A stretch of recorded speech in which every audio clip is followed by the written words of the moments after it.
Okay, magandang araw sa ating lahat, mga kapatid, mga kabayan, mga kamag-anak, mga kaibigan, mga kaaway, at nakikinig sa ating programa ngayong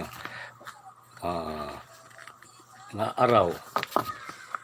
Ang programa po natin ay The Peace Crusader and the Truth Hunter Online Program. Ang topic po natin ay ang Federal System Information and History na ipapaliwanag po ng ating kasama si Sir Tony Saplaco, ang chairman ng Grainmakers Foundation, chairman ng Progreso Filipino Producers Cooperative, Secretary General ng Kilusang Pagbabago, Solid North, at publisher editor ng Northern Herald. Ang topic po natin ay siya po ang magpapaliwanag tungkol sa federal system, tungkol sa socio-economic and political system under Spanish and American invasion, at federal system para sa political system under former President Emilio Aguinaldo, at yung political system under former President Elpidio Quirino. Ito po si Sir Tony Saplaco, at siya ang magpapaliwanag tungkol po dito sa federal system at para sa informasyon natin lahat at maliwanagan po kayo. Ito po si Sir Tony. Hi, magandang hapon po sa ating lahat. Kasi po ang aking mga paliwanag ng mga nakaraan ay nasa FB. Kaya marami po sa inyo siguro hindi nakakatunghay. Ngayon po, makukuha po natin ngayon na ang paliwanag ko po ay via sa YouTube upang marami po at buong Pilipinas ay makakatunghay kung ano po ang nangyayaring kaganapan ang ating political system sa ating bansa. Kaya ang topic po na sinabi ng ating kapatid na si Peace Crusader Vernon Galletes ay makikita po natin kung ano pagkakaiba ng demokrasya at federalismo. Kaya ngayon po mga kapatid ay pag-usapan natin ang socio-economic and political conditions of the Philippines under the invasion of the Spanish colony and Americans. Ang Pilipinas po ay bago ang pananakop ng mga dayuhan, ang tinatawag ng ating mga lugar ay village, community, na po ito po administered and ruled by the village chieftains. Philippine history ni Professor Renato Constantino. Although the chief executives, judicial military function, when this were required, in most cases he remained a farmer and wove his own clothes like the rest of the barangay members. It was started with the communal economy, Philippine history, Batas Revisited Volume 1 by Renato Constantino. It started that the producer is one that controls the means of production and not the purchaser who does not participate in production. Yan po ang kaibahan sa panahon ng Kastila. It started that no law that legalized the transfer of sale of lands. Land is not a private property para sa mga Pilipino. Philippine History, Batas Revisited Volume 1 by Professor Renato Constantino. Nangangalugan mga kapatid ko, sa panahon ng mga Kastila, walang legal na pagmamayari ng mga Pilipino. Ang lahat ng kalupaan ng bansang Pilipinas ay walang pribadong pag-aari, kundi pag-aari ng mga Kastila.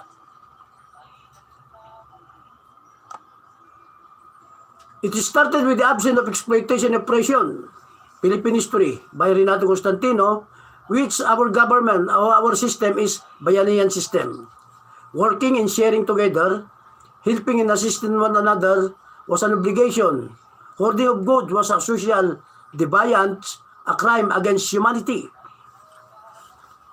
The word bayanihan means community assistance or communitarian. In short, It's mean the coming together of the entire community to assess a member of the community who needs help. So the spirit of the bayanihan means assistance given voluntarily and without monetary consideration by a member of the community. Kaya po nauso ang bayanihan. Bayanihan also means solidarity. Actually, more correct term than fraternity, which is based on family and clan. The bayanihan or solidarity is broader compared to family and relatives helping each other. Bayanihan is a term usually used today to mean farmers assisting each other using planting and harvesting of palay. Yun po, moving house of one place to another by the community member. Ibig sabihin po, kapag naglilipat po tayo ng ating kabahayan, ay tulong-tulong po ang ating mga kababayan na dinadala ang bahay kubo o bahay na ilipat sa ibang lugar. That is bayanihan. In the old times, bayanihan, whatever term was used, that means the communitarian spirit of human people relationship during the communal period. Under the capitalist system, bayanihan was replaced by labor that is paid by more money, by competition among the rank of workers and community members, by individualism, by venerating capital of private property. Iyan po ang mga nagsasaad sa mga sistema ng unang panahon ng Kastila. Yung bayanihan pinalitan po ng capitalist system na pagninegosyo. Our objective is to promote today the original spirit of bayanihan and to integrate our description of a new socio-economic system on the new time, which I want to introduce to you by shifting democracy to federalism. Kaya nga po, bago natin talakayin ang federalismo, kailangan malaman natin ano bang buhay natin noong panahon ng Kastila. Ano bang buhay natin noong panahon ng Amerikano. So, ibig sabihin, ang bayanihan po ay derived from the root word bayani. Bayani po, bayanihan. And vocabulario de la lengua ng Kastila ni Juan Noceda means obra común or group of word. Obra común, yung tulong-tulong. Komunal na pagtatrabaho. Magpabayani is another related word. So, sa ngayon, talaga nga bayanihan embodies mutual assistance and self-help among equals or togetherness in a common effort. Isinulat po ng ating kapatid na Silvia Guerrero noong panahon ng Kastila. Bayanihan is working together to achieve a common noble purpose, equality, sharing the fruits of labor. Ngayon po, nawawala na po ang bayanihan. So, today, I will discuss to you the Filipino economy under the Spanish occupation. Mga kapatid, matatandaan po natin April 27, 1565. The Spanish troop numbering of more than 500 soldiers invaded the archipelago and attacked the defiant Tupas, son of Dato Humabon. And Tupas was made to sign an agreement under the defeat of effectively placing the Philippines under Spain. Dahil po sa pagkatalo ni Tupas, na anak ni Dato Humabon, ay gumawa ng isang kasunduan ang Kastila at ang tropa ni Tupas. February 1565 with 4 ships numbering of 380 men na pangunguna ni Miguel Lopez de Legazpi arrives in the Philippines. Ibig sabihin mga kapatid, 1565 May 8, the islands of Cebu is surrendered to Legazpi by its ruler King Tupas. Legazpi establishes the first permanent Spanish settlement on Cebu, became the first Spanish Governor General. Mga kabayan ko, nag-umpisa na noon sa panahon ni Legazpi. At pagkatapos pong naging tuta at tagasunod nila si King Tupas ng panahon niya ng Cebu, to support the colony of several form of taxes. Ibig sabihin, pina-impose nila yung taxation, pagbibigay buwis. Direct title is the payment of the 10%. Ibig sabihin, nung unang panahon sa Kastila, meron na po yung tax na 10% of an individual's annual income to the government. The tinatawag nating sanctorum is the tax being paid support to the church. Yun po. Parang sa church din, 10% ang binibigay natin sa paggawa, sa manglagali sa landlord, a resident is under. It may be cash or kind, tobacco, chicken produce, gold blanket, cotton rice, at iba pa. Depending the regions of the country, fixed at 8 reals and later increased to 15 reals. Mga kababayan ko, nagkaroon po ng forced labor. Ibig sabihin ng forced labor, poloy de servicio.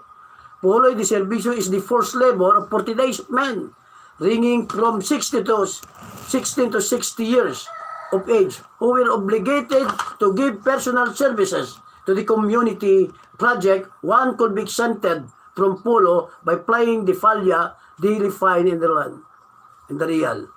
In 1884, labor was reduced to 15 days.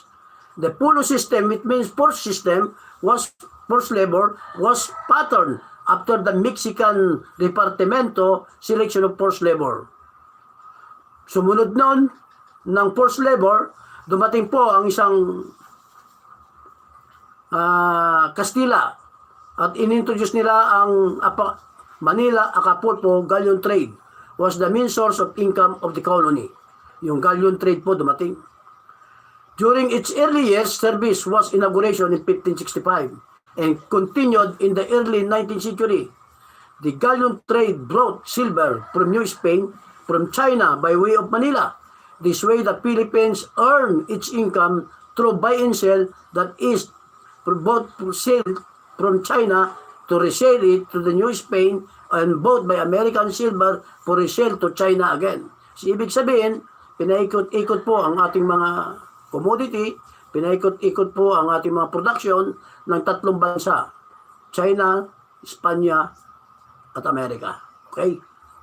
Ngayon po malalaman natin na sa panahon yun ng 1785, March 10, nagkaroon po ng Royal Company of the Philippines, na ito po ay itinatag ni Charles III, created by the Royal Philippine Company with 25 years charter. It was granted exclusively monopoly of bringing to Manila, Philippines, Chinese and Indian goods and shipping them direct to Spain via the Cape of Good Hope. It was steeply objected by Dutch and Congress and English, also it is a direct attack on the trade of Asian goods. Mga kapatid ko, sumunod po ay ang tatalakayin po natin na pagkatapos nito, was also vehemently opposed by the traders of the galleon trade, also it has competition. This gradually resulted in the death of both institutions, the Royal Philippine Company in 1814 and the galleon trade in 1815. Mga kapatid ko, makikita po natin na pagkatapos na bumagsak ang Royal Company at Galleon Trade Company, ay nagkaroon po ng panibagong mga opisyalis na Pilipino at pinangungunahan ng unang mapaalala ko pala, dumating po mga Kastila at darating din ang mga Amerikano, pero ang mga Kastila po ay natatalo na sa giyera ng mga Pilipino noong panahon yun, bago dumating ang Amerikano. So the Burgess government of Emilio Aguinaldo, ibig sabihin, nung nanalo na ang tropang mga Indio, mga rebelde noong panahon ng Kastila, dumating naman po ang mga Amerikano. Pagdating po ng mga Amerikano dito sa ating bansa, panibagong digmaan na naman between the Americans and the Filipino people. At doon po, natalo tayo, tinalo na naman ng mga dayuhan, mga Amerika, ang ating bansa. So, the first president is the Burgess elite government of Emilio Aguinaldo. And Emilio Aguinaldo elected provincial and town official were mostly the same local official during the Spanish period. This was because the requirement for voting and nomination of public office were restricted to those who were citizens of 20 years at the age of above who were friendly to Philippine independence. Ibig sabihin, ang karapatan lamang bumoto ay 20 years old o above na kaibigan lang ng mga Kastila na silang nagbigay ng Philippine independence. and we are distinguished to the high character, social position, and honorable conduct both in the center of community and suburb. Yun po ang ating patakaran ng mga Kastila noong panahon ni Emilio Aguinaldo. This provision automatically excluded the masses in the electoral process. Nangangalawan po ang probisyon ng ito ng batas mula kay Emilio Aguinaldo ay nangangahulugan na walang karapatan ng electoral process ang mga mahihirap, ang mga indio, ang mga masa. Wala pong karapatan bumoto because they only have the rights to vote. An officer during that time is the Spanish supporters and sympathizers. Yun po. During the early phase of the revolution. Since the Ilustrados has exclusive control of the electoral process, the provincial and municipal organization may resulted in the perpetuating elite dominance of society and government. Guerrero claims that record of the period reveal that composition of municipal elite was unaltered and local offices simply rotated within the rank. Ibig sabihin po, pasalin-saling lang. Kung ano mga anak ni Aguinaldo, kamag-anak ni Aguinaldo, kamag-anak ni ganito, ay pasalin-salin lang po mga kababayan ko. So we have to study first the setup of the Spanish government hanggang makuha po ng Amerikano ay Castilla at Amerikano at hanggang sa mga sa iba't ibang kasalukuyang mga presidente. Aguinaldo proclaimed the Malolos Constitution what was drafted by the Ilustrados of the Malolos Congress. It's very clear that the Malolos Constitution of Aguinaldo is biased in favor of the rich, disadvantages to the of poor people. Ibig sabihin, ang Malolos Congress po ay naitatag, naratipika, at ito po ay malinaw na ang Malolos Constitution of Aguinaldo is biased favor to the rich lamang po. Favor sa mga mayayaman, favor sa mga burokrata kapitalista, favor po sa Spanish sympathizer, at wala pong karapatan ang mga mahirap na Pilipino. Ang tinatawag ng mga liderato na pinili noon ay mga prinsipalya. Ang prinsipalya, for more than 200 years, this privileged class known as the prinsipalya were the only people the Spanish colonial administration allowed to any sort of local administrative position in the town and villages. Sa 200 years na ipinamahagi ng mga Kastila, mga privileged class lang known as the Principalya, ay ang mga tao na nagpapasasa sa kaginawaan at mga mayoryang mahihirap ay hindi nagpapasasa, kundi nagpapasasa sa kahirapan ng panahon ng Kastila.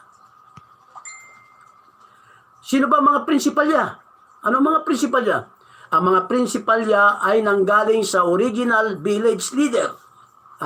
Sila po ay nanggaling sa mga kapitan, kabesa di kapitan, leaders who agreed to cooperate with the newly arrived Spanish conquistador in the mid-16th century. In the 17th century, the descendants of these tribal leaders were firmly entrenched in the lowest ranks of the Spanish colonial administration.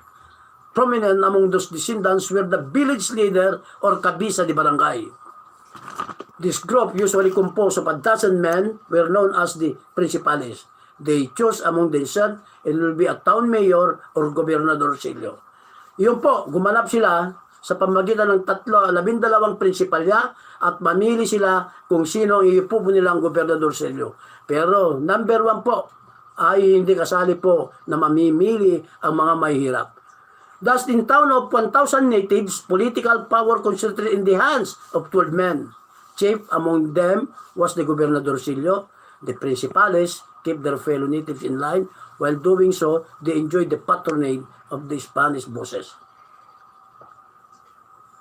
The general native population had no say in how things were to be run. Kawawa po ang mga populasyon. Ang mga mayoryang populasyon ng panahon na yon, mga Indios, ay wala na silang alam kung natatakbuhan.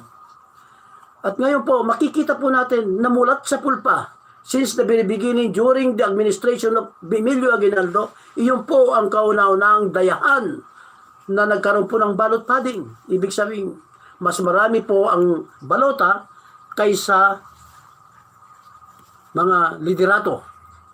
When the times came for new government, members of the Principalities class look control of proceeding in the Harris Convention. They sought to protect the traditional colonial practices practices consolidated political power within the class. They refused to accept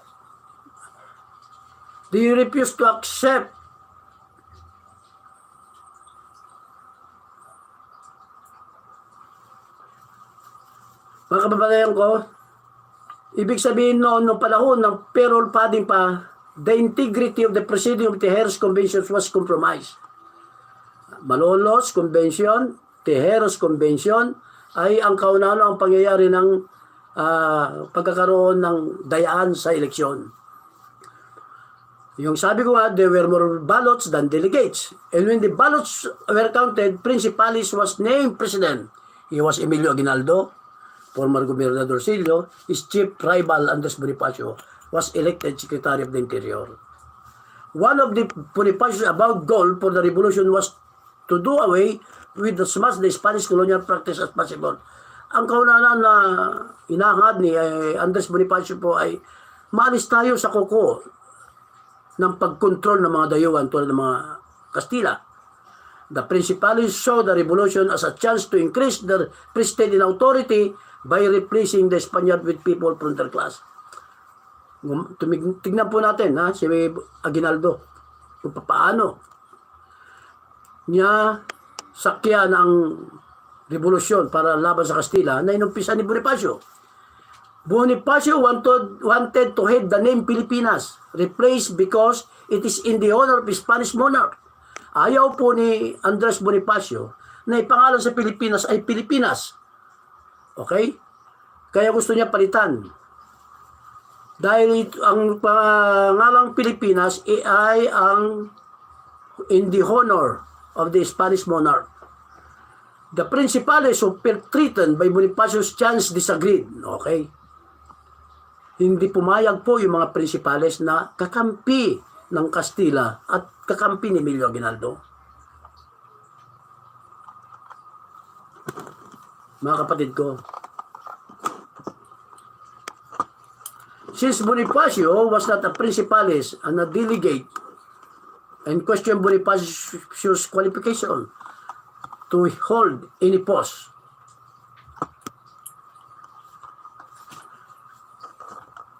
Mga kapatid ko, dahil sa kakulangan na pinag-aralan ng ating kapatid na si Andres Bonifacio, ay inupose ng kanyang at tinanggal siya bilang Secretary of Interior, na ibig sabihin, Secretary of DILG sa ngayon. Ngayon po, pinapatay si Andres Bonifacio, ang leader na leader ng panahon yon, ang revolusyonaryo, pinatay siya sa Mount Buntis at namayagpag ang liderato ni Emilio Aguinaldo. Okay? Yun po ang kauna-unang dayaan ng eleksyon. Ngayon po, talakayin naman natin kung paano sa panahon ng pananakop ng Amerika. So we have to compare Espanya, Amerika, kung bakit kailangan natin na palitan na ang sistema ng pamahalaan ng gobyerno sa federalismo.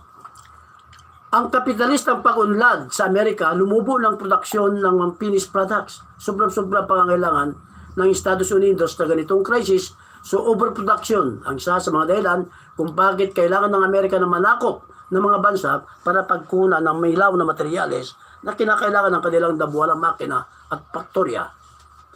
Bago dumating ang Amerikano sa Pilipinas, ang mga Kastila ay natatalo na talaga sa labanan. History, Apas Revisited Volume 1, page 213 by Renato Constantino, at bago lubos ang matalo ang mga Kastila, nakipagsundo ang mga Kastila sa Amerikano na sakupin ng Amerika ang Pilipinas para sakupin ang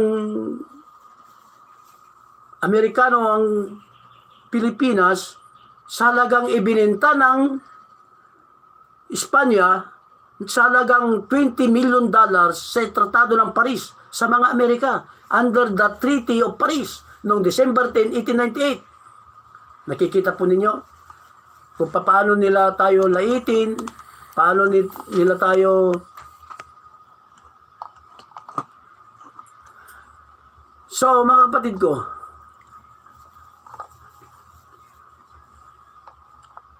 makikita po natin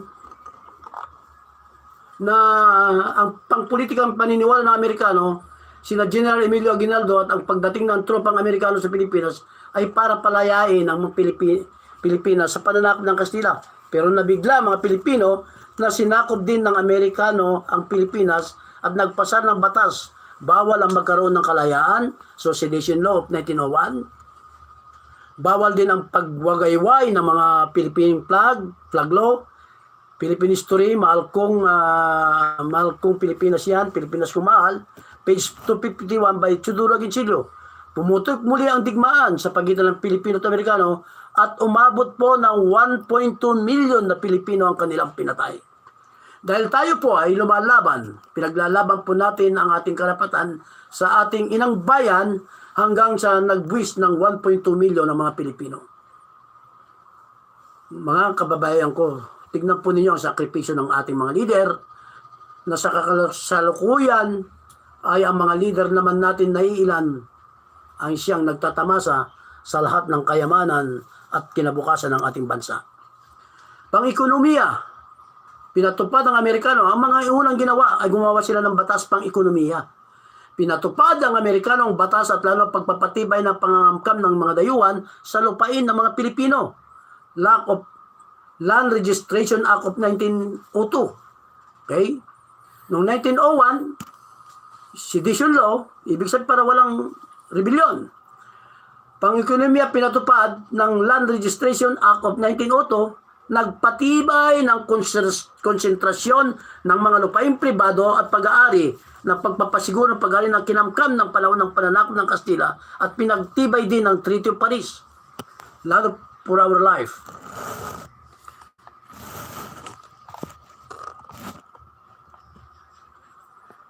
Paano naging sunod-sunuran ng ating bansa sa Amerika? Yan na po. Dumating na po tayo sa Ruas Administration.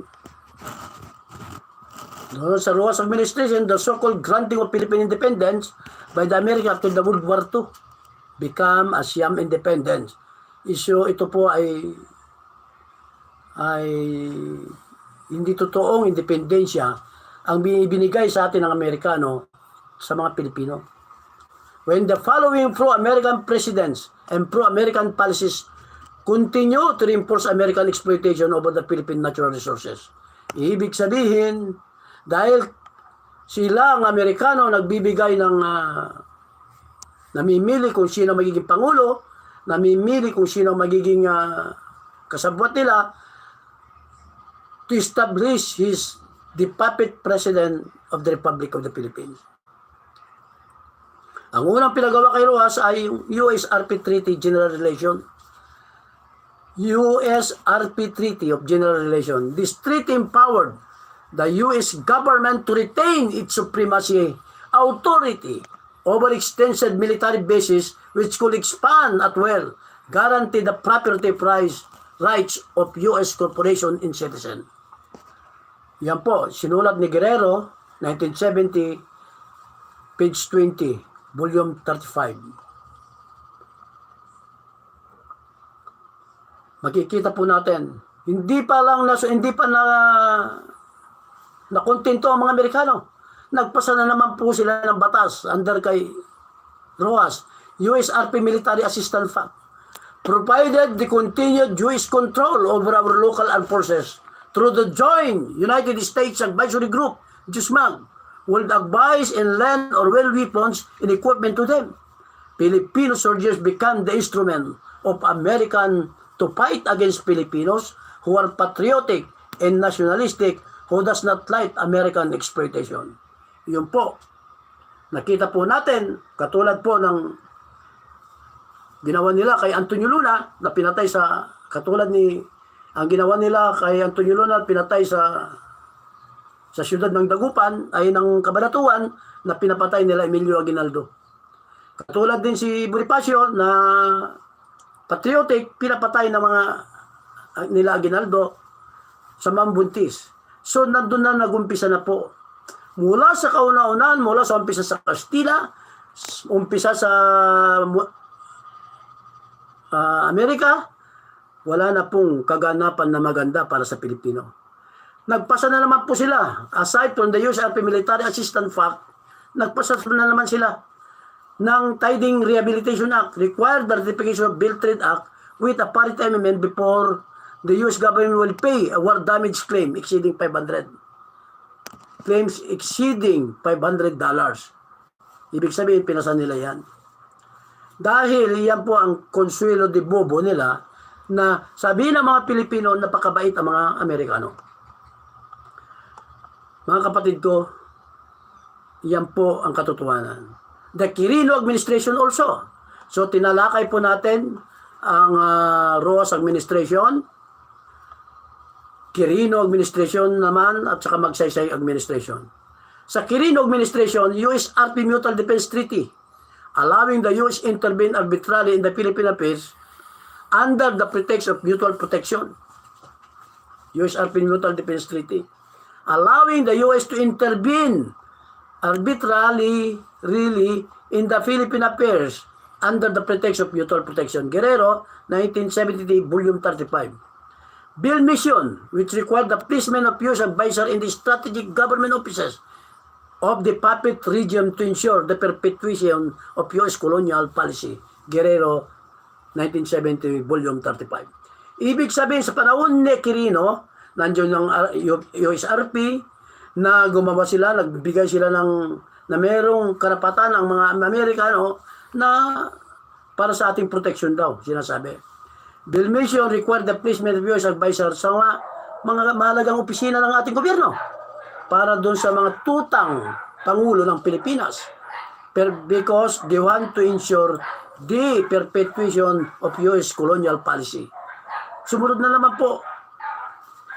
Uli na po ito, natatalakay natin. Sa susunod po, tatalakayin natin uli yung iba.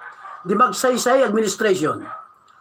Laurel Langley Agreement. This treaty aggravated the economic subservience of Philippines to the US imperialism by allowing the US monopolies to enjoy parity rights in all kinds of businesses. Iyon po ang Laurel Agreement. Dahil po, Magsaysay administration, dahil ito po ay tuta rin ng mga Amerikano, nagpasa na naman sila ng batas ng Laurel Langley Agreement.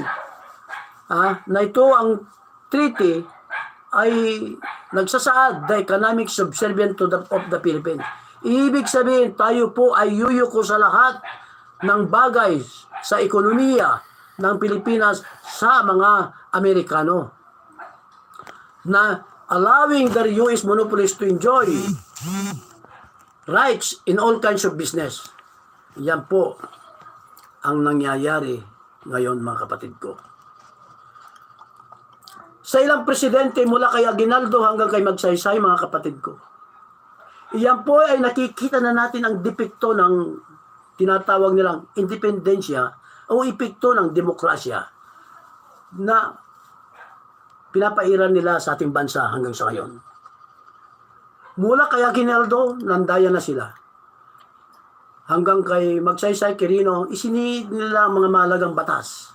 Now, sino ang mga pangulo ng Republika ng Pilipinas para ma-repeal ang lahat ng batas ito? They cannot repeal it. Otherwise, we will change the government and we will change the Constitution. Mga kapatid ko, iyan po ang napakasakit sa atin. Ang tanong, meron pa ba tayong tagasa sa demokrasya na ating tinatamasa sa ngayon kung hindi natin palitan ang demokrasyang ito sa panibagong gobyerno na gobyerno ng nakakarami at hindi gobyerno ng mga iilan na mga elite at mga tuta ng mga dayuhan. Mga kapatid ko, tinatalakay po natin ito para malaman ninyo na hindi lamang natin ini-introduce, hindi lang natin tinatangkilik ang federalismo sa ating bansa, but to know everything, the bad and the good and the ugly of the American imperialism. Pero mas marami po ang hindi maganda para sa Pilipino. Ang pananatili ng mga dayuhan dito sa ating bansa at epekto ng mga dayuhan sa mga leader natin na mula sa ating ninuno, mula sa Spaniard hanggang Amerikano, ay ang mga puppet at mga tutang leader na angkan ng mayayaman, angkan ng traditional politician, ang siyang namumuno sa ating bansa ngayon. Ngayon mga kababayan ko, unti-unti na po ninyong maliwalagan kung paano at hindi umaangat ang bansang Pilipino. Dahil po sa manipulya at kontrolado ng mga iilan sa basbas ng Amerikano, ng American imperialism, ng burokrata kapitalista, mga landlord comprador, mga tinatawag na mayayaman angkan ng mga elite na mulat sa pulpo ay nagpapasasa na ng kaginhawaan more than 200 years ago.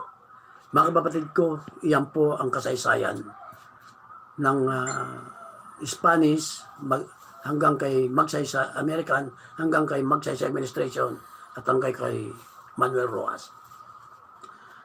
Mga kapatid ko, salamat sapagkat unti-unti po ay maunawaan ng bawat isa sa atin na ang bayan natin ay may pagkakataon pang sumulong at mapalakas ang ekonomiya sa pamamagitan po sa lakas at pagkakaisa ng taong bayan. Without the effort, a joint effort by the majority of Filipino people to introduce the shifting of democracy to federalism, ay wala po tayong mapapala sa since the very beginning ay na-inculcate na sa kaisipan ng bawat Pilipino na tayo ay nagiging busabos ng kapwa tayo Pilipino. So mga kababayan ko, yan po ang ating dito po magwawakas sa Magsaysay administration. Kaya sa oras na ito, hinihingin po namin ni Peace Crusader, kapatid Vernon Bautista Galletes, na sana po i-click po ninyo, i-subscribe ninyo ang ating talakayan sa federalismo upang ang buong sambayan ng Pilipino ay malaman nila ang punot dulo ng katotohanan mula sa panahon ng Kastila, panahon ng Amerikano at panahon ni Magsaysay hanggang sa panahon na tatalakayin natin hanggang kay President Rodrigo Roa Duterte. Maraming salamat at magandang hapon po sa inyong lahat at ibibigay ko na po ang pagsasalita kay kapatid Vernon Galletes. Okay, mga kabayan, salamat Chairman Tony, na Truth Hunter. At narinig po natin ang sinabi at malaking impormasyon sa ating lahat tungkol sa federal system at ang history.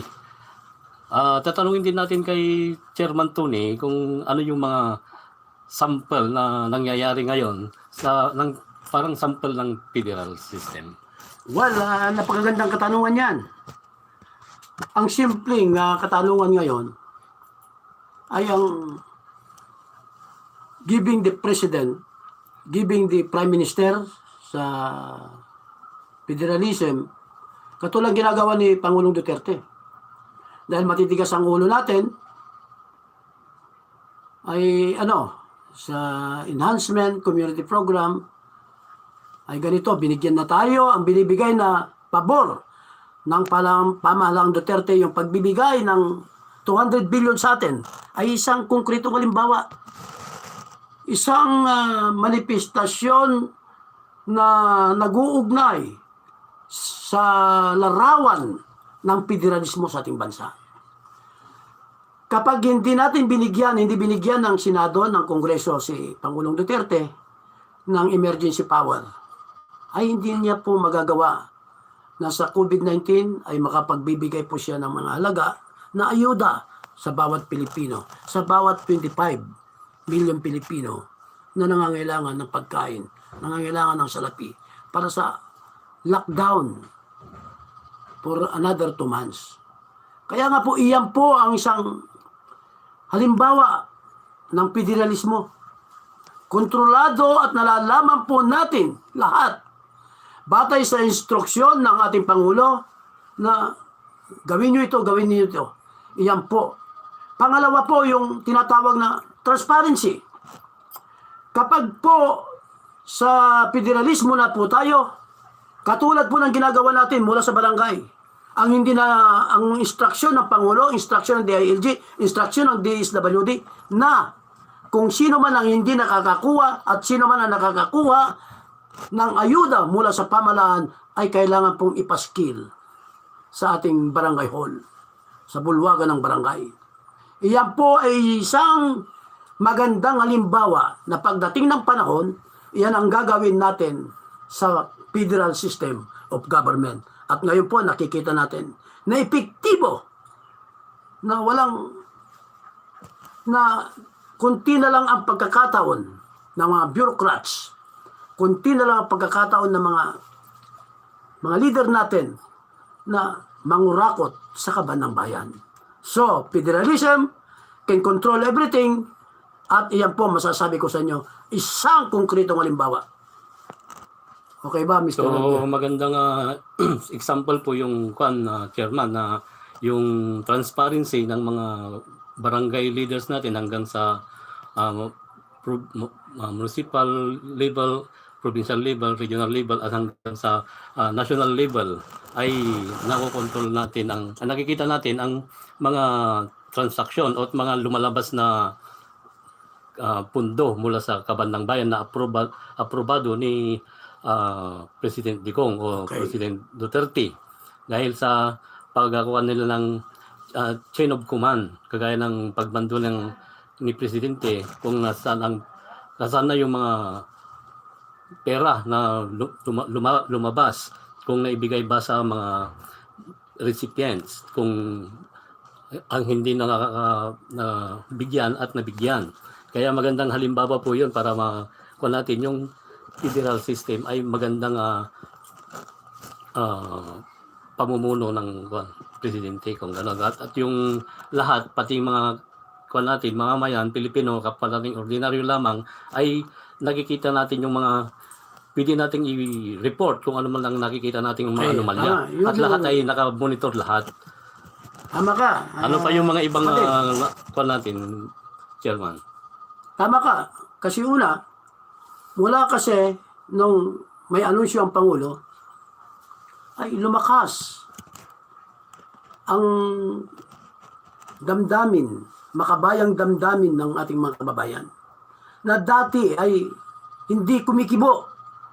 Pero ngayon, dahil sa nakita nilang ayuda ng mataas na poder, tulad ng ating Pangulo, na inaayudahan ng kanyang mga kaalyado, ay nabigyan ng lakas ang ating mga kababayan. Nabigyan ng moral, political moral, values, spiritual at iba pa. Dahil sa ganitong instruction, nagkaisa ang Pilipino. Walang takot na binulalas nila sa FB, sa YouTube, sa Messenger, ang lahat ng hinaing nila. And that is one example na kung tayo ay federalismo, yung kalayaan na yan ay mabibigay. Kaya nga po, ang gagawin po natin, yan po ay isang magandang halimbawa. Katulad po, ang puwersa ng senior citizen. Meron po tayong representative sa senior citizen, ganyan. Meron sa PWD, which now, ayan po ay trending ngayon. Pero, kung tanungin mo naman sa akin, kung paano ma-approvean ba ang federalization sa Pilipinas, kapatid Vernon? Ano po? Kung tatanungin mo sa akin kung meron bang puwang na papayag ang mga leader sa Kongreso at sa Senado at sa mga gabinete sa propose shifting of government from democracy to federalism? Chairman Tony, baka pwede naman sa ginagawa ng mga political leaders natin mula sa barangay at hanggang sa ano ba to, mga mayor, sa nangyayari ngayon na massive corruption. Hindi lang naman dito sa halos lahat sila na may doon pa lang sa isang wave ng calamity fund release ay nagkakaroon na ng mga parang inggitan, palaluan at awayan.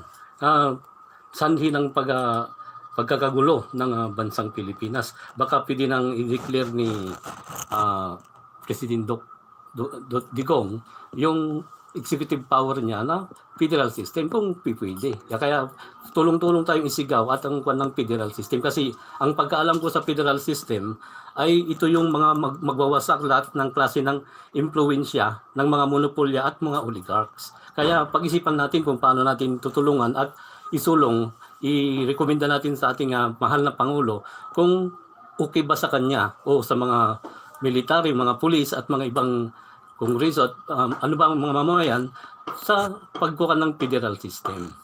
Ano po yung ikaw pong magawa po? Maganda yung kwan mo, panukala mo. Pero as of now, we are under the umbrella of democracy. Premature.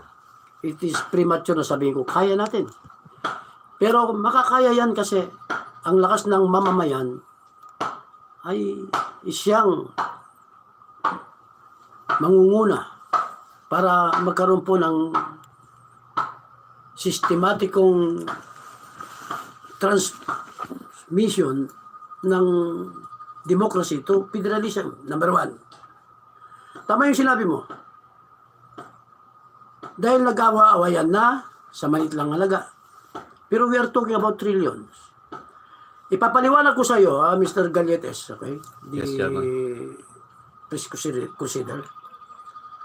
Tulad ng nasabi sa barangay, unti-unti na po natin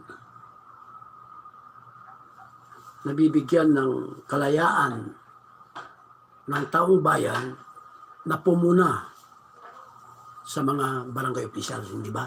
May control na lahat. Sa municipal naman, unti-unti na rin. Ngayon, sa Kongreso at Senado, hindi makakapasa yung federalismo. Okay? Bakit? Magandang tanong yan. Paano makakapasa? Masasagasaan mo ng mga interes ng mga oligarko. Mga impluensya nila. Mga impluensya at monopolya nila. Katulad ng Meralco. Katulad ng prime water ni Bilyar. Okay? Masasagasaan yan kasi magiging publikong negosyo na mga yan. Okay. Pangalawa, sinong nagpopo sa mga Senado? Mga oligarko. Okay. Pero asan na sila? Yung mga... pabayaan mo yan, alam naman natin sila wag na natin kwan sila dahil this is the time for peace. Pero pinapatiwalag ko lang sa'yo. Nasaan ang Kongreso? Hindi nila aprobahan kasi karamihan, majority of the Congress in the Senate are belong to the traditional politicians. So, ano mangyayari? Kapag ang pinakamagandang pagkakataon ngayon at kung makinig lamang ang ating Pangulo na matagal na nating isinisigaw, RevGov, Revolutionary Government. Muna, kung nakaya ni Cory ng Revolutionary Government na mas matindi pa ang problemang bumabalot sa Republika ng Pilipinas dahil meron tayong kaaway na hindi nakikita, traidor na kaaway, how much more ngayon na pwedeng ideklara ng ating pamahalaan ng revolutionary government. Pangalawa, kung hindi man may deklara ng ating Pangulo ang revolutionary government, dahil sa katigasan ng ulo ng mga ibang Pilipino at katigasan ng ulo ng ating mga leader, katigasan ng ulo ng ating mga kontra sa gobyerno, nagmumura pa sila, sinasabi pa nilang baliw ang ating Pangulo.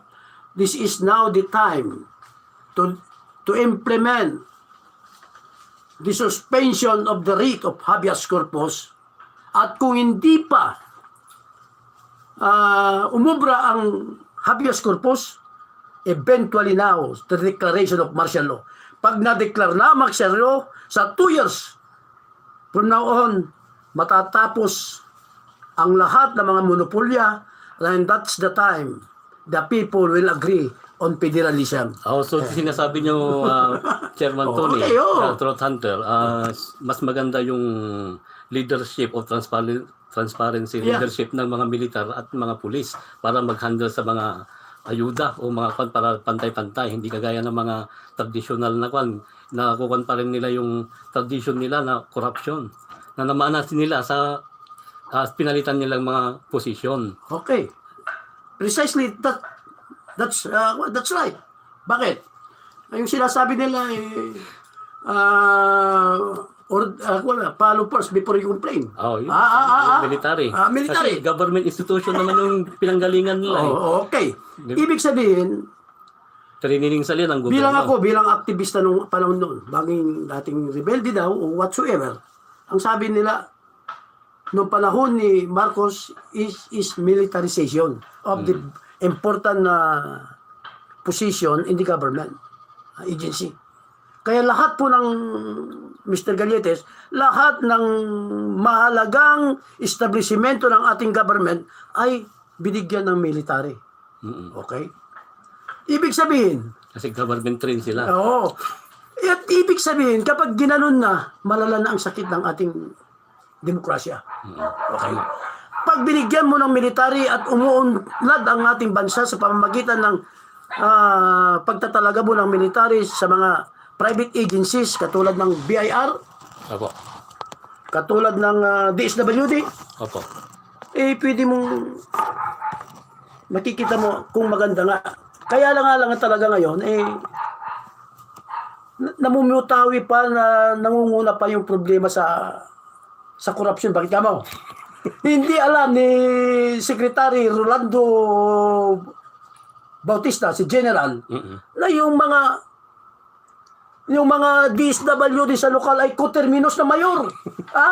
Kung natalo si Mayor Galletes, pinalitan niya si DSWD. So whatever the decision of the municipal mayor, Parang alos sila, papi. parehas niya mula sa umpisa mula sa taas hanggang baba. Ganon din. Filipinos, So, sabi nga nila ng aking mga kasama, mga kaibigan, bakit si Duterte ba, si Pangulong Duterte ay okay ba? So, pero it's okay for me. Why? Kauna-unahang Pangulo ng Republika ng Pilipinas na pinatanggal niya ang kanyang kabinete. Okay? Kauna-unahang Presidente ng Republika ng Pilipinas na ang namumulaklak na droga ay unti-unti nang napapawi. Sa makatwid, kung sinabi nila human rights violator against humanity, maling-mali yun. Bakit ka mo? Bakit? Si Duterte, si Pangulong Duterte, kahit minumura mo na, hindi pa kumikibo. Ay, nung palong mga muray mo nga yung mga ibang presidente. Muray mo nga si Kore. Di binas ka na. Pero ito, hindi umiimik. Napakagandang ugali ng matandang ito. Bagamat bastos ang bunganga, bagamat yung mga bibig niya ay binabatikos ng mga kaparian, huwag tayong maniwala sa mga ibang pari kasi they are the prily of the American and the Spanish colonizer. Sila nga nagpapatay kay Kristo, mga pari na yun, sila pang marunong magwan. So I will tell you, sinasabi nila, I swallow my own saliva. Bakit ka mo? Bakit Marcos and Duterte is the same system? Anong masama kay Marcos? I found out na kahit masama pala si Marcos noon na pinatalsik natin, nagtulong-tulong ang mga Pilipino para tanggalin sa pwesto. Siguro, Chairman, ang pagkakaiba noon, hindi natin control yung mga media noon. Media at mga kwan. Hindi kagaya ng ngayon na Facebook, lahat ay nakamonitor. Okay lang. Kaya nga lang, yung gumagawa ng mabuti, iyon ang itinatakwil. Katulad na kay Kristo. Correct. doon sa bayan niya, pinalaya siya, pinagkaila siya, ganun din. Ganun, Pero si ganito rin yung nangyayari, Pangulong Chairman. Duterte, okay lang. Ikat ko muna. Kasi sa Biblia, ang tinuturo nila, mga spiritual na sinasabi nila, hindi na natin babanggitin yung mga religion, mga nila, pangalan ng mga religion nila. Pero ang pinapaaral nila sa mga tao, yung pinaghirapan ni Kristo, kung ano siya naghirap, paano nagalit ang Diyos. Hindi nila pinapakita yung essence ng laman ng Santa Biblia. Isa lang yung word na kailangan mo doon. Pag-ibig. Ano yung ginagawa ni President Duterte? Pag-ibig sa masa. Pag-ibig. Pag-ibig Kahit sa na sambayanan. ganun ba ang ginagawa niya, kahit na matanda na siya, ginagampanan pa rin niya bilang Pangulo, bilang ama ng Pilipinas. Na pakikinabangan at yung mga ayuda ng ibinibigay pa rin sa kanya at minumonitor niya. Yun ang pagandaan kay ama nating digong ng Pilipinas, mahal nating Pilipinas. Kaya nga, Mr. Crusader, ito ay pagsasumamo sa taong bayan. Na sana, yung mga 16 million sumuporta kay Pangulong Digong, at ang mga senior citizen, na may ilang pangulo na ang nakalipas, ang kanyang puso ay nasa senior citizen. Correct. Ngayon lang, ang mga dati, mga senior citizen, 500 lang ang sinasahod. Dinagdagan niya. Ang sabi ng mga nakarang pangulo, we have no budget. Where we have to go the budget. Bakit? Si Pangulong Duterte, walang imposible sa kanya. Kasi ginagabayan siya ng Holy Spirit. Holy Spirit. Okay. Kahit ganun man siya, pumapatay daw siya. Hindi. Kasi ang naglalaban yan, naglaban-laban ng mga droga, yung mga drug lord, at sa mga yung nandaya sa mga drug lord, yung nagpapatayan yon, at saka yung magbubulgar sa kanila, pinapatay nila, pinibibintang nila sa gobyerno. Okay. Tama po yun. Hindi parang ba yun? Sa TV, parang sa pelikula. Parang pelikula kay Cardo, ha? Okay, ha? The Cardo Provinciano is the pattern of what is going on Right now. in our country. So now, bakit kailangan mo pang magduda? Pinapakita na sa telebisyon. Dapat idemanda si Cardo sa telebisyon ng mga congressman, mga senador, at saka mga presidente, ano? Okay. Kasi ganun na eh. Okay. So, yung 9, kwintahin natin ha, Opo. yung food piece, 4 na milyon na yun. Okay ha? Okay ha? Tumaas ang sahod nila mula kay Pangulong Digong. Mula kay 500, halimbawa, naging 1,000. Ganun-ganun. Mayroon pang ayuda. 4 million. Plus yung 9 million na senior citizen. At magsama yon 20 million. 15 kasi yung, at plus yung boto niya, lagyan mo lang ng markup, high, low. Ibig sabihin, sa ayaw at ang gusto ng mga mambabatas, may papatupad natin ang federalismo kung may papaliwalag natin ng maganda sa taong bayan. Correct. Kaya nga po, gusto kong isiwalat ang lahat ng ito na sana po magkaroon tayo ng mga kasama. Kung hindi man, i-likes po ninyo ang ating mga, bahala ka na dyan. Likes and share. Like and share. Subscribe. Para kung kailangan po ninyo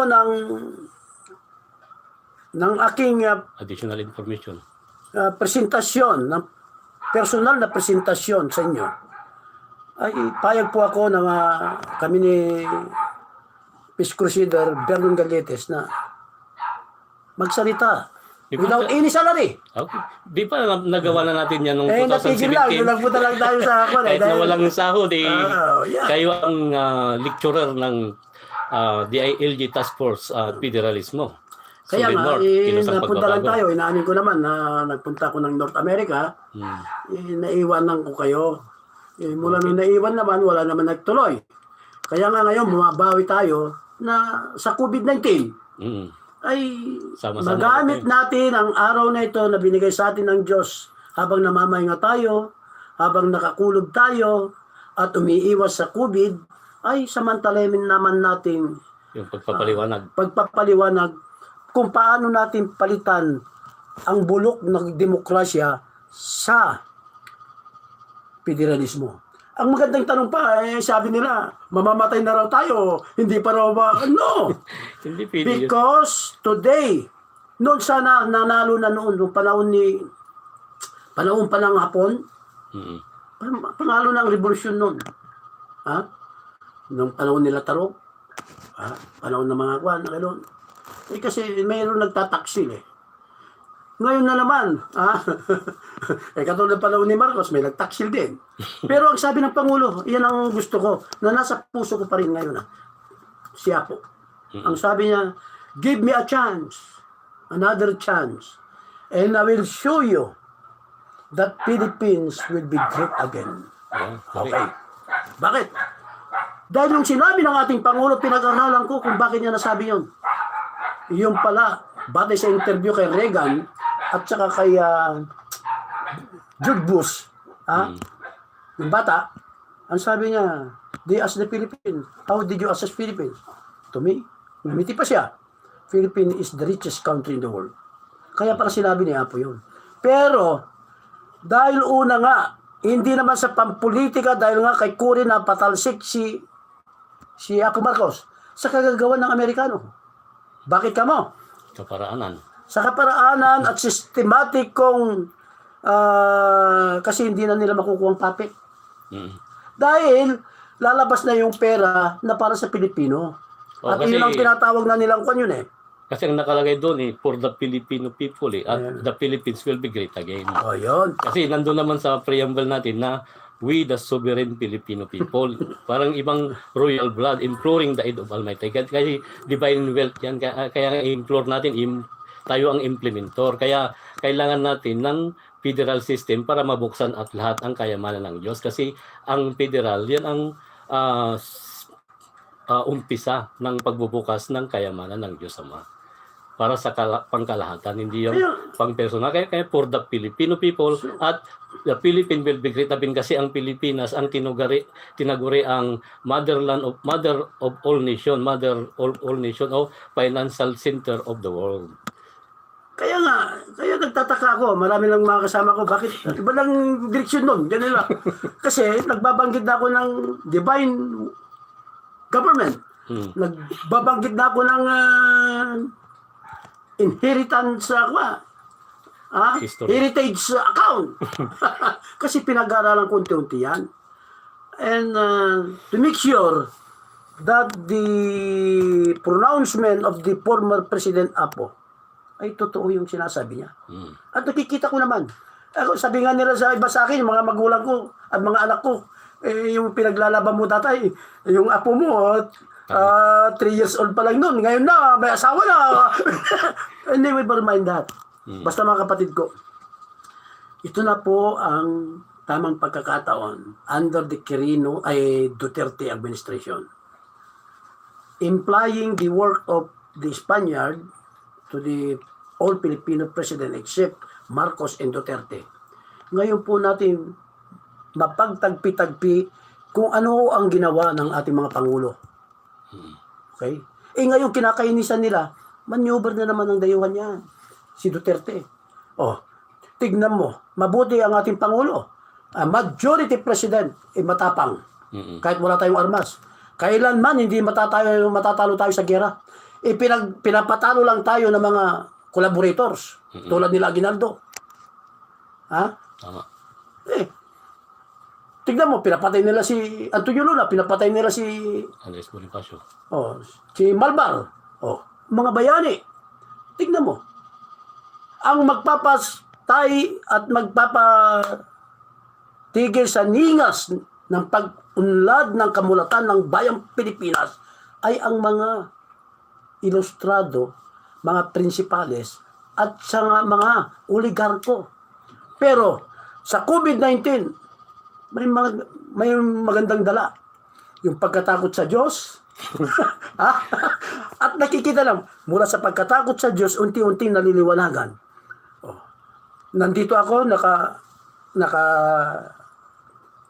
lockdown. Bakit naisip ko na ito na gamitin ko ang social media? Kasi hindi tayo makapunta sa kanila. At saka wala naman tayong means of resources to go town by town, barangay per barangay. Pero samantalay na natin ang pagkakataon na sa pamamagitan ng social media, may papaabot natin ng napakagandang sistema ng web. Tanungin mo naman sa akin, paano mo napatunayan kung paano maganda ang federalismo? Wala pang federalismo sa buong mundo na mahirap, my friend. Ha? Sino ba? Germany, Canada, lahat. US, lahat. Kasi ayaw ng US na magiging federal tayo dahil mawawalan ang kolonya ng US sa atin, ng control niya sa atin. Kasi they don't want that Philippines will be an industrialized country and they will want that Philippines will be agricultural country lang. Ayan na. Ayan mga kapatid ko, napakagandang usapan namin ni Peace Crusader. Sa akin naman, maraming nagtatanong, may text pa mamamatay ka na, chairman, hindi pa, hindi. Ang sabi ko naman sa kanila, noong 1969, umpisan namin ang laban na ito. At tayo ay pumasok sa kulungan noong 1972. Okay? Noong martial law. Okay? Hindi pa rin tayo nawala ng pag-asa na darating ang araw ay maglalakas loob ang ating kababayan. Hindi ko sinasabing uprising against the installed government. Ang sinasabi ko lang, pagkakaisa, pagsama-sama para sa isang tunay na layuning, tunay na hikaing makabayan para sa ikaunlad ng susunod na henerasyon. Kaya ako, naniniwala ko na within 1 year, 2 years, hanggang nandyan si President Digong, kung sundin lang niya ang pulso ng bayan, na he will become the Prime Minister of the Republic of the Philippines, I will tell you, this country will be great again and he will be one of the economic tiger in Asia. Correct. Yan ang kuwan ko. Kung ito yung kaparaanan para matrigger yung maging whistleblower tayo at maging simpata ang hindi lahat. Tayo whistleblower, lahat na ng Pilipino whistleblower na. Kaya nga sir, ang tayo lang, may simpatya ng bawat isa at isulong na ang isigaw ang federal system ngayon. Kaya nga sabi ko nga, ilan ang 4 milyon. Ilan ang PWD, 2 milyon. Yun. Ilan ang senior? 9 milyon. Panalo nga. Ilan ang senior citizen ng ISS? 2 milyon. Okay. Kaya lang magkaisa na tayo. Kung hindi man mapakuan natin sa 2022 ang kinakailangan natin, ibuto natin yung mga tamang tao. And I will tell you, lahat, liban lang doon sa mga senador na nakasama ni Prime Minister Digong. Prime Minister. Kasi assuming na. Kung hindi man tayo nagtagumpay, kapatid Bernon, nagtagumpay naman tayo sa pangarap. Bakit mangarap ka ng kunti? Mangarap ka na lang ng malaki. Kasi ang pangarap ko lang bayad. To the max. Kaya ang sinabi ko doon sa tao na nagtanong, mamamatay ka na, chairman, wala pa yan. Kanila. Ang sabi ko, huwag mong isipin yung kasalukuyan. Katulad ng sinabi ng dakilang pantas sa Asia, na kumuha siya ng piko, kumuha siya ng pala, at napunta siya sa tabing bundok. At unti-unti niyang pinapatad ang bundok na yun. Pero ang sabi niya, nadadatnan siya ng mga tao. Ang sabi ng mga tao sa kanya, hoy, mas tandang hangal. Anong pinaggagawa mo? Pinapatad ko ang bundok na ito. Sabi niya, mamamatay ka na, hindi mo pa mapapatad ang bundok na yan. Pero ang sabi niya, napakaganda. Kung hindi ko man mapapatad ang bundok na ito, na ako'y buhay pa, itutuloy ng aking mga anak. Ang anak ng aking mga anak, ang anak ng aking mga apo, ang anak ng mga kapu-apuan ay itutuloy na para patagin ang problemang ito ng bansang Pilipinas. Correct. So, ang masasabi ko lang, May umpisan na. may umpisa na, inumpisa na natin eh. Hindi, sa COVID-19, we are very thankful to the Lord Kaya, na itong COVID-19 namulat ang kaisipan ng karamihang Pilipino. Wala naman nag-social media, social media. So itong social media, this is the right version to disseminate information regarding the importance and regarding the how federalism will work in our country today for the sake of Filipino people. Yan lamang po at napakaganda at gumagabi na Parkyo. makakarpyo po itong ating publisher editor na si Vernon Galletes. Pero napakaganda at sabi ko sa kanya kapag wala kang conference sa Lingayen, daanan mo ako rito at ituloy natin. Ang pag-uusap. Ang pag-uusap kasi, ang pag-uusap hindi na kukuha sa isang araw, Correct. isang linggo o isang buwan. This is a progressive war against the monopolistic oligarchic society in this country. Kaya nga, wala na ang mayroong World War I, World War II, pero wala lang World War III, kundi magiging na tayo, World War. Kaya nga, pag papaliwanag kung ano yung maganda. Kung maganda yung narinig natin, ay tanggapin natin. Kung hindi, di okay lang, itapon natin. Kung, Tama. Ganun lang naman eh. Kung ano yung, kasi iba-iba tayong tanggap, kung ano yung mission natin sa mundo, sa alang-alang sa Diyos Ama, na isang Diyos na ating pinaglilingkuran, although marami tayong bahagi o ano ba yung klaseng paglilingkod, ay ano man ang tanggap ng bawat isa, pag-iisay na natin. Kasi ang pag-ibig ay nandun yung pagkakapumaba o walang pride, kagaya ni Lord Jesus Christ, kagaya ni President Dugong natin, na ang tunay na pagpapahagi ng salitang pag-ibig ay yung pakita yung sagawa, yung pagkamatuwid. Ganun po. Kaya maganda po ang aming talakayan at sana po ay walang na-open dahil we are talking about facts. At ang masasabi ko lamang po ay makinig kayo sa ating talakayan para maliwanagan kayo kung anong gobyerno ang ating kinakasadlakan ngayon. Kaya nga po, sa tulong ni Crusader at yung kapatid, ang yung anak at yung kaibigan na si Tony Saplaco para sa Pilipino ay nagpupugay sa inyong lahat at mag-iiwan po ako na isang talinhaga bago namin po isasara ito. Ang masasabi ko lamang po sa inyo, ang mamatay sa paglilingkod sa sambayan ng Pilipino ay simbigat ng bundok Sierra Madre. At ang mamatay sa paglilingkod sa mga mayayaman at oligarko ay singgan lamang ng isang balahibo. Yan lamang po. At nagpupugay kayo, kami sa inyong lahat, ang iyong lingkod, Tony Saplaco, para sa Pilipino. Ako naman si Vernon Bautista Gilletis, Peace Crusader ng Universal Love and Peace at editor ng The Ilocano Observer. Salamat po sa pakikinig nyo sa aming programa, The Peace Crusader and The Truth Hunter online program. Muli, babalik po kami at ipaliwanag namin ulit yung talakay naming federal para magkaroon kayo ng idea kung ano ang tunay na kahulugan at kahalagaan ng federal system na wawasak sa mga impluensya ng mga monopolya at mga oligarko. Maraming salamat ko. God bless us. Sorry.